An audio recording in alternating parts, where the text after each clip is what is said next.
Mafia nuk e la. E mori jetën e Lule Trinis. Në moshën më të bukur, 33 vjeç. Ku la jetim 2 fëmijë. Vajzën 5 vjeçe dhe djalin 3 muajsh. Nuk arriti dot ta përgëdhelte djalin, i cili u gëzua shumë. Çfarë? Të kujtoj nëna për atë djalë. Sa herë që shtrihem me ngrihem në gjumi, gjithmonë e kujtoj. Dhe Zotit i lutem, jeti marr hak.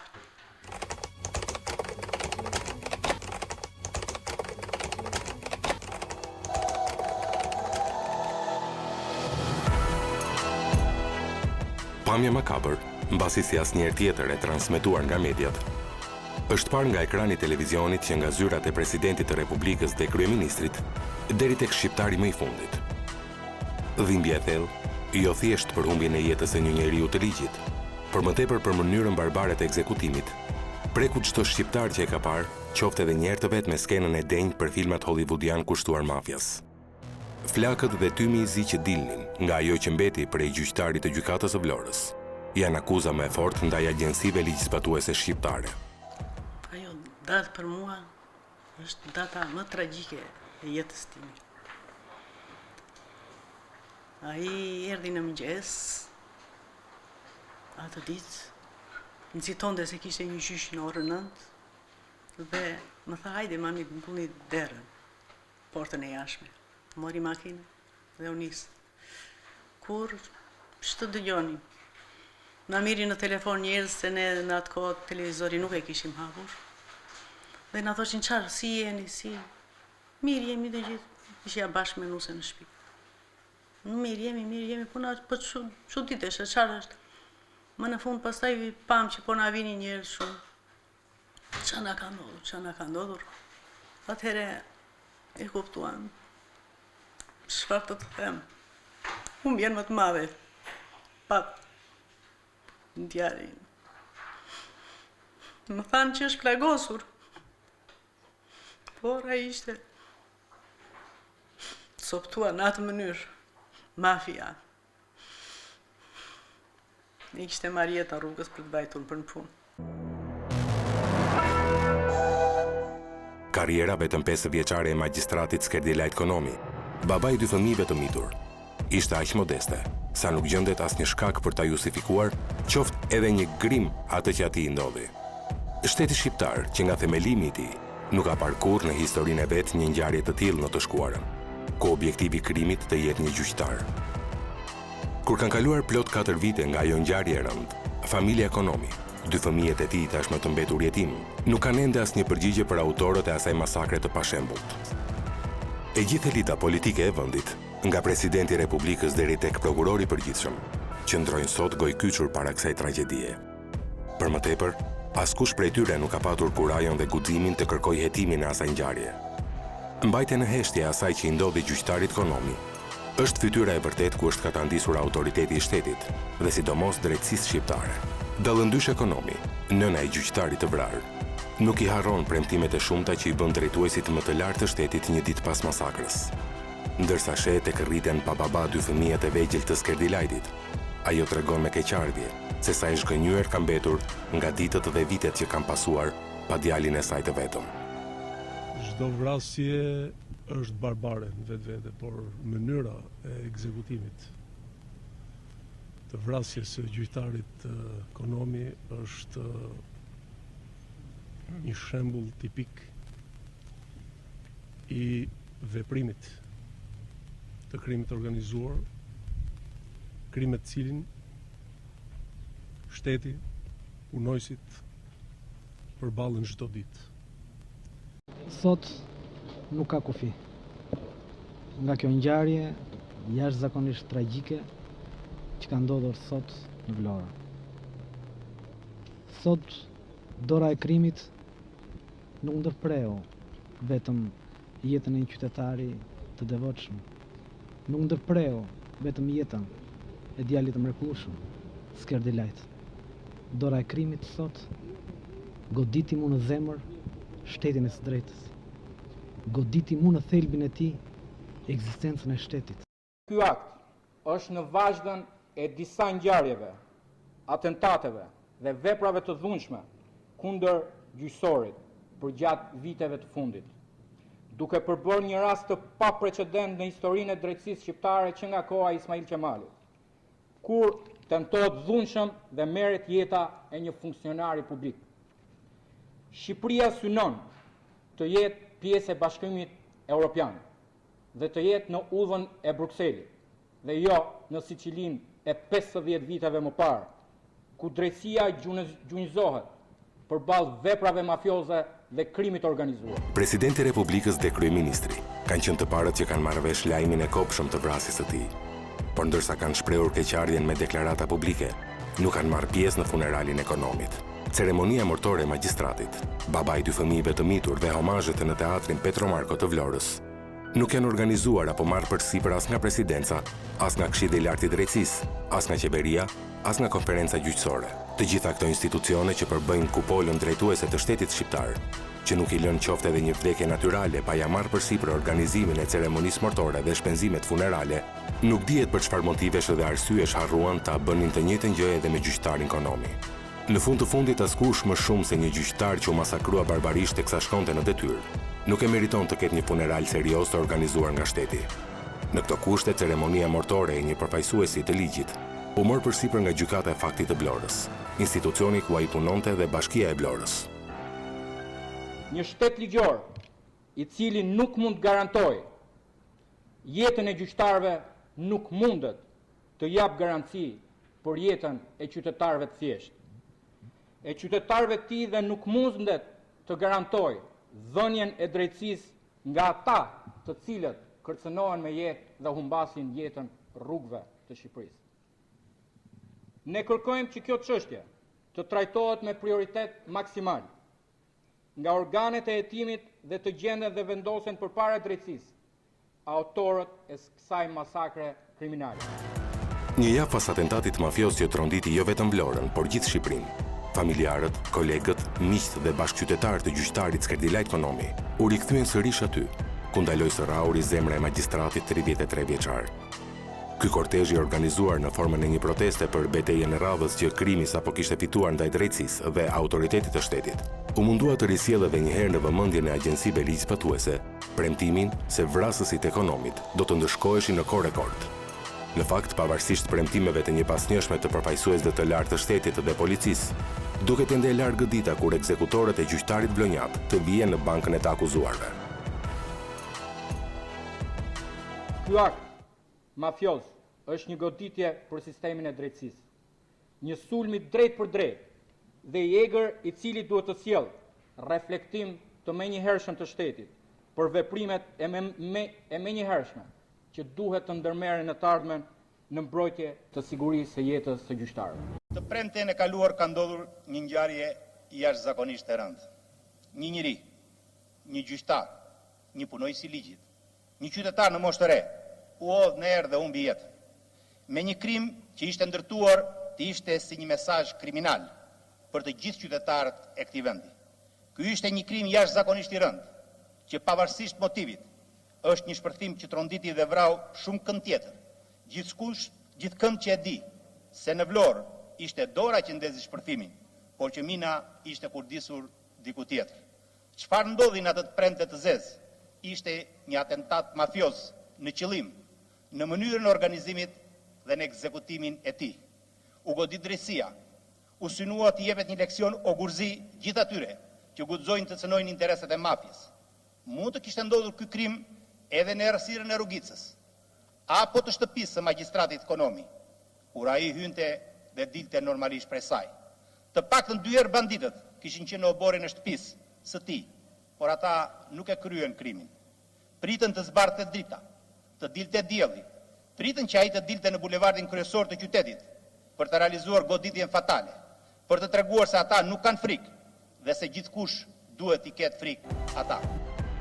4 vite pas tragjedisë së të premtes së 9 shtatorit, premtimet e drejtuesve më të lartë të shtetit shqiptar duken gati komike. Madje për më tepër kur ata që kanë qenë dje në opozit, sot janë në pushtet dhe vazhdojnë të mbajnë të njëjtin qëndrim ndaj kësaj çështje. Premtimet e bëra në shtatorin e 2011-s, zorë se i mban mend kush prej tyre.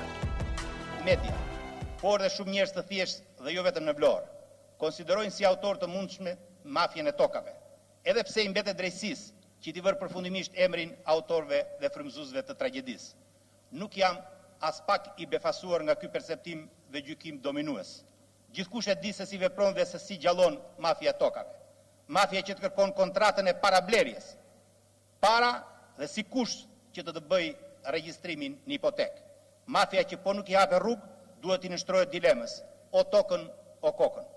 Sepse kjo është mafja, që mund të ekzistojë vetëm si një simbiozë kriminale me vetë segmente të pushtetit. Sepse pushteti ka hipotekat, ka komisionet e kthimit të pronave, gjyqtarët e korruptuar e të promovuar përmes korrupsionit. Sepse për vërtet pronat ndodhen në Bregdet, në Vlorë, në Kavaj, në Gjirin e Lalzit e Gjetkë, por fijet e tyre të rriqen ekskluzivisht në Tiranë. Di që ai ka pasur një gjyqëm të madh, të cilin e ka fituar në gjykatën e lartë para disa javësh. Para se të ndodhte ngjarja në atë periudhë, ka qenë verë, kohë pushimesh, kishte ndonjë shqetësim, kishte patur ndonjë kërcënim, ndonjë merak. Jo, mbas i mori vendimin e gjyqit 14 qershor, ka qenë shumë i qetë. Shkoj në plazh, vente në plazh me mua dhe me fëmijët biles, e kemi dhe në fotografia, vente me ata.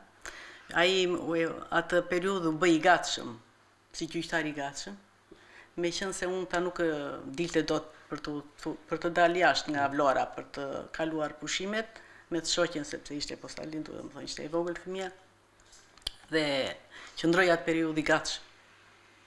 Nuk bëri pushimet që t'ikte, në një ashtu gjyqtar i gatshëm në gjykat.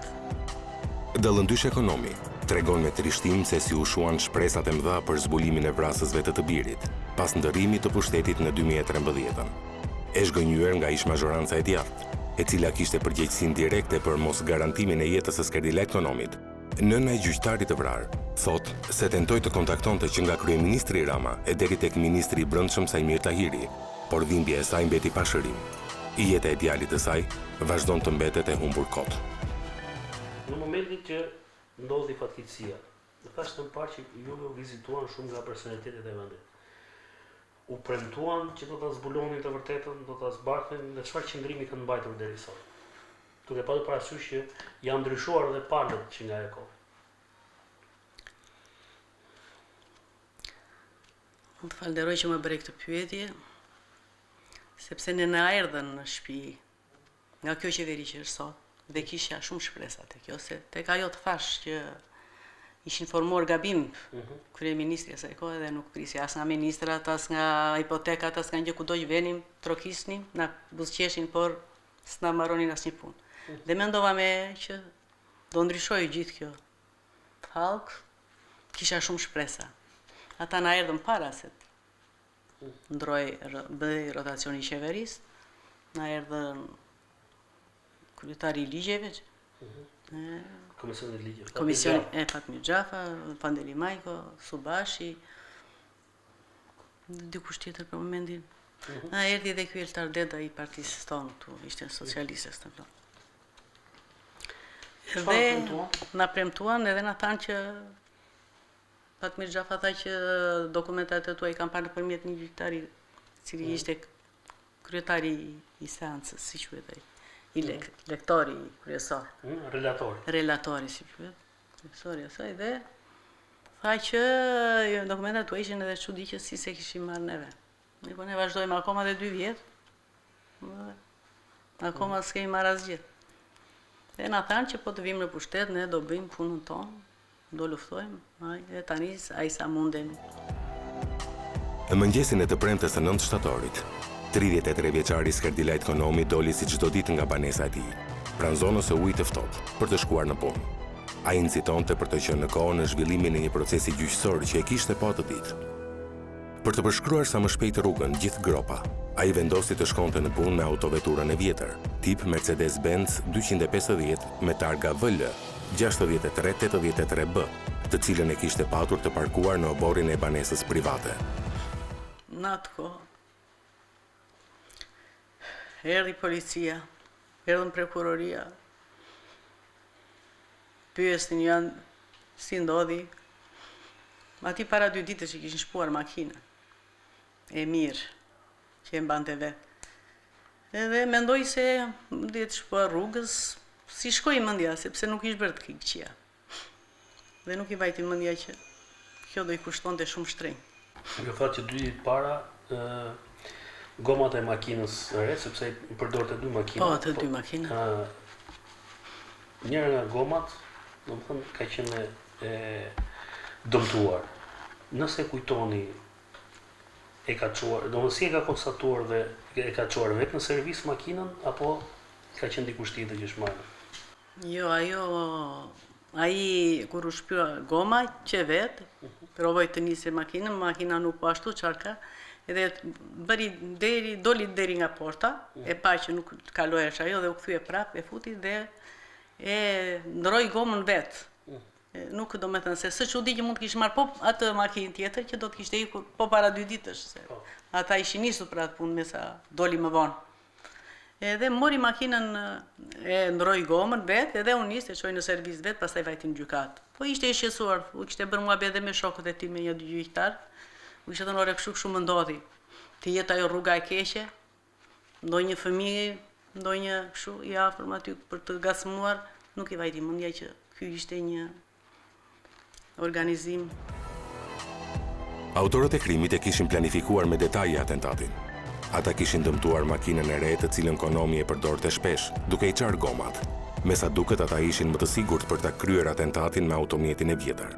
Jo vetëm se kjo makinë hapej kollaj dhe aty mund ta vendosnin eksplozivin pa problem, por edhe për faktin se ekzekutimi do të ishte shumë i sigurt. Më mbrapa, keni bërë një përpjekje, domethënë juve vetë apo pjesëtar të familjes për të kontaktuar qoftë me presidentin Nishani, i cili ka qenë ministri i brendshëm kohën që ka ndodhur ngjarja, apo me kryeministrin Rama, me ministrin e brendshëm, me prokurorin e përgjithshëm, dhe çfarë reagimi kanë patur ata? Si me prokurorin e përgjithshëm nuk kemi bërë, por në prokurori kemi vajtur shpesh. Disa herë sa dëgjonin për me mediave ndonjë gjë, ne shkonim atje, po thoshin që akoma janë llafë, su besojmë, mbiles i dërgova atij një mesazh urimi si një nënë helmuar, se mendova kur dolën këto emrat, ishte bërë ndonjë gjë. Doli ai vrasës të gjyqtarit dhe asnjë gjë s'u bë. Ja çoi llallës? Jo, prokurori që kishte çështjen tani. Llalla nuk e kemi takuar asnjëherë, as ai na ashtu as ne. Por ti je prokurori. Edhe thonë nuk flasim me llafë, i thash mos si ti nxirri emrin, si jetoni po i nxirrni emrat atje? Po thas nuk e nxora unë, po se nxore ti. Lozrin lojnë kungulleshkë, se nxora unë, po nxori avokati tjetër. Do me thënë siç venim, sa alxonim, sa bënim, ktheheshim në shtëpi. Për kryeministrin i bëm një email dhe na priti këshilltari i tij. Angel Agaç. Ja treguam hallin, na priti mirë, ja treguam hallin, i tham kështu, qeveria parë nuk na shu. Do ta shikojmë ta në jurisdiksion ta dhe do zgjidhet. Mos bien vesh të shurtës si qeveria e parë, them ne. Jo tha atini të sigurt një përgjigje dhe amin. Edhe sot e kësaj dite përgjigje s'kemi. Hetuesit kanë zbuluar se eksplozivi që i ka marrë jetën gjyqtarit Konomi ishte vendosur brenda sedilit së makinës. Por duke qenë se gjyqtari kishte 2 makina, vrasësit kanë gjetur një mënyrë për të shmangur njërin prej tyre. 2 net para krimit, ata kanë hyrë në shtëpinë e gjyqtarit gjatë natës dhe i kanë qarë gomat e makinës që ndodhej e parkuar në obar. Gjyqtari ka dalë në mëngjes, ka parë gomat e çara dhe ka vendosur të përdor makinën tjetër që zakonisht përdorej nga bashkëshortja. Ky akt dyshohet se është bërë qëllimisht për të mundësuar vrasësve të realizonin planin e tyre. Makina e re 33 vjeçarit ishte vështirë të hapej dhe nuk u jepte mundësinë vrasësve të vendosin minën e komanduar poshtë sediles së saj. Për këtë shkak ata kanë zgjedhur mjetin tjetër, i cili në të vërtetë qëndronte krejtësisht i hapur. Makina ku ka qenë e parkuar? Makina ishte në oborin e shtëpisë, brenda në oborë të shtëpisë, ne kemi pasur. Obori është i mbyllur apo shi? Po, është i mbyllur me portë. Është i mbyllur, por si shtëpi private, e rrethuar me portë, mbyllur. Kur e ka konstatuar në mëngjes, ka qenë? Po, në mëngjes kur u nis për në punë. Kur u nis për në punë e konstatuar. Ditën që ka ndodhur ngjarja, ai ka dalë në mëngjes aty nga shtëpia ka qenë në shoqëruar me dikë tjetër apo ka qenë vetë? Jo, ditën që ka ndodhur ngjarja ishte i vetëm, erdhi na tha që të na shtëpia ati që rrinte te pallati në atë kohë, 2 muaj 3 gjysmë kanë në pallat, sepse lindi djalin edhe tha jemi ngushtë. Edhe kishim plane tjera, po nuk realizua asgjë. Edhe erdhi aty më tha, hajde ma mbyllni një çik derën se po nxitoj. Kishte një gjyq në orën 9. Edhe do ikte shpejt. Dhe mori makinën e vjetër. Me tikte me shpejt e kupton se kur ikte shpejt e ka gropa, zakonisht përdorte këtë makinën e vjetër, bensin e vjetër. Pastaj i ndodhi mes të rrugës atje te Tirana Bank, mafiozët e prisnin. Benzi ka qenë, nëse kujton, i mbyllur, i hapur si litë zakonisht makina. Jo, makina ka qenë e hapur. Këtë e kam parë vetë në darkë, vajta biles, mundësitove dhe ta mbyllë, e thosha, pse e lërkshuar. Edhe nuk e mbylla, pastaj i thash mbesës, se isha me çupin e çupës. Thash unë lere, lere, thash unë kush lufton me këtë, se linte hapur e kuptoj, përdorte për gjëra të rëndomta, edhe hajde më lere, thash dhe këtë, se kush miret me këtë. Edhe lash. Kjo më vjen që ajo hapet kur të duash, si ishte problem. Po më ka mbetur ashtu që thash, pse se mbylla njerë, ja kisha ngrit xhamat ashtu, edhe xhamat hapur e kishte. Ka që besim kishte gjilin e kështu? Po, kishte besim, nuk kam bërë që thoshte, nuk më prek njeri, s'kam për asë një gjë të keqe. A ishte shumë zëmërgjër. Ka njerëz që thonë, i thoshte shko merr këtë ashtu certifikat o këtë, jo s'kam lek, më thot një grua qante, më dha 5.000 lekë, më thada, iko bëjë më thada se s'ta bëj do të gjyqin, po nuk kam lek, me thash. Edhe duke ardhur ashtu në shtëpi qante, më dha 5.000 lekë nga xhepi. Ta ndodhi një njeriu të tillë. Gati në qendër të qytetit, Benzi me të cilin po udhtonte gjyqtari Ekonomi, ka shpërthyer papritur nga një minë e telekomanduar në distancë. Skena e mëtejshme është e denjë për një film horror. Edhe pse shumë i fuqishëm, shpërthimi nuk e ka marrë jetën menjëherë gjyqtarit, por i ka shkaktuar vuajtje të pashëmbullta. Fuqia e shpërthimit i ka hutuar kalimtarët e rastit, gjë që ka shkaktuar edhe dhënien e ndihmës me vonesë prej tyre. Mbase ky ka qenë në të vërtetë edhe mesazhi që kanë dashur të japin urdhëruesit e këtij atentati. Organizimi dhe realizimi i krimit nuk i ka lënë asgjë mangut të ekzekutimit të gjyqtari hero, Giovanni Falcone nga mafia italiane. Lëvizte shpesh me atë makinë, do të thonë gjatë aktivitetit që bënte kur vende për peshkim, se kishte dilte gjuante peshk natën, putesh me këto pushkat e deti çan këto. Vendelose prap topin 2-3 herë në javë kishte se s'bën. Që kështu ata kishin mundësi që, por jo, ata doni ta bënin në një mënyrë që të trëmbesh, jo vetëm Vlora, po gjithë Shqipëria, gjithë anë mban një vrasje makabër, e papar për mua. Është e papar, s'ka ndodhur ndonjëherë në Shqipëri që të. Kur keni shkuar në polici dhe në prokurori, çfarë përgjigje u kanë dhënë? Do të thonë, ku dyshojnë, si mendojnë, pse të ka ndodhur, cili është motivi? A kanë a janë afruar ndonjë autorit mundshëm pse mund të ketë ndodhur ngjarje? Çfarë përgjigjesh u kanë dhënë? Jo. Policia na kanë ardhur në fillim kur ishim në stat. Edhe të njëjtën gjë. Po jo si u shpua makina, jo si u bë kështu, jo kështu, asnjë gjë. Asnjë gjë. Po keni ndonjë gjë, ai kontaktojnë, kemi asnjë gjë. Biles njeri thash njerit, ore ju vini me lagojnë tu, i thash se po pyesin tim shaq.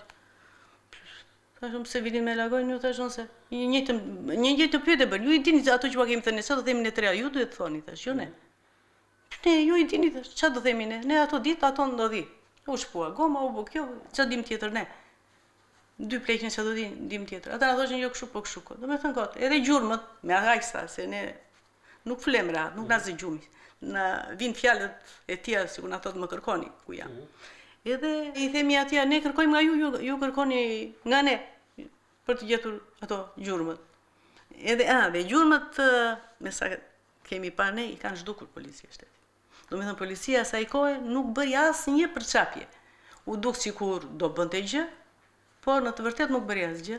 Mbas 3-4 ditë një të ndryshuar gjithë drejtori, një vrasje kaq mafioze, tipi mafioz. Një djalë i të ri, edhe ndryshoi komplet drejtorat e policisë, shefat e krimit. Kush do ta jeton? Ato e unë.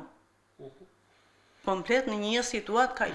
Nuk e di kush vuri dorë që u bën gjithë ato dhe u bën me bajtën me ngritje, se ndoshta mbyllën gojën. Bajtën me ngritje.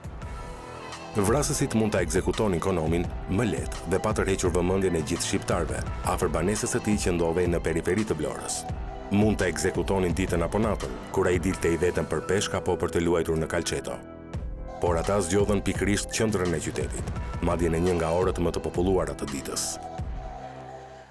Kohët e fundit masi ndodhi ajo e ministrit Tahiri, që i vendosën familjes vet, dhe e kuptoj se çfarë do të thotë në një familje të vi tjetrit të verë tritol. Edhe i bëra një mesazh për të më pritur. Më mori në telefon. Më tha që çfarë jam Tahiri Biles në atë moment dhe nuk e dëgjoja mirë. Jam Tahiri, jam personi, më keni kërkuar, po, kush të shumë minister? Po, i thashun të kam kërkuar, si të kam kërkuar. Tha, do më bësh ta, nuk mundemi, do të më priste, kishte punë shumë, më tha që të më bësh parke një email, mi shkruaj një email. S'ke mundësi, ka qëllë. Dhe i shkrova një email, një kërkova që më zbardhe kjo çështje, ashtu si luftoj për veten e vet, të luftonte për djalin tim, se ky humbi jetën tek e fundit. Atë gjëra materiale riparohen. Ky nuk riparohet, s'kthehet në jetë. Po la 2 jetim. Prandaj ja dërgova më atë. Më ktheu përgjigje. Po, më ktheu përgjigje dhe më tha, është prioriteti punës time, tha, unë e kam në qendër të vëmendjes. Tani nuk ka asnjë. Mirë, tani janë përdorur shumë emra, lakuar shumë kriminal që bredhin nëpër qytetin e Vlorës, që bledhin në gjithë Shqipërinë. Dhe ne jetojmë dhe me frikë tani. Me frikë, kriminalat thonë që e vëran filanin këtu, janë këtu. Këtu jemi dhe ne. Me 2 fëmijë të vegjël, 2 pleq. Ja, va. Përveç djalit, në humbi jetën është penguar dhe krimi i pronës. Gjë që po. Prona penguar pronën e të nuk çan dot.